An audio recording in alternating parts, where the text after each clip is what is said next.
দেবী যখন সময় চেয়েছে তাকে দুজন সময় দেওয়া। আমি দেবীকে ভালোবাসি,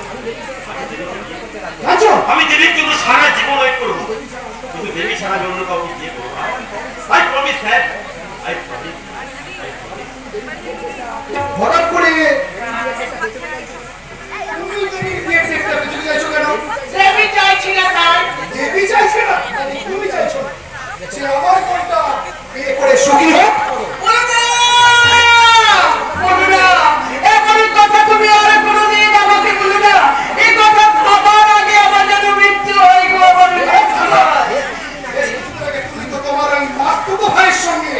আমার বোন দেবীর বিয়ের একটা সম্বোধন এসেছে। তখন আমি জানতাম না যে ঠাকুরজি ওই কাঞ্চনকে ভালোবাসে। ওই জানতে না সেদিন চুপ করেছিলে, তোমার ওই মাস্তুতো ভাইকে বেশ মোটা অঙ্কের একটা যৌতুক পাইয়ে আছে। এসব তুমি কি বলছো? ওটা তোমার ভুল ধারণা বাবা।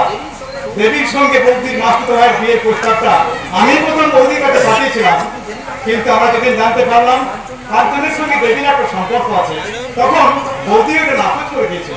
চুপ করো ভাই, চুপ করো। কেন শুধু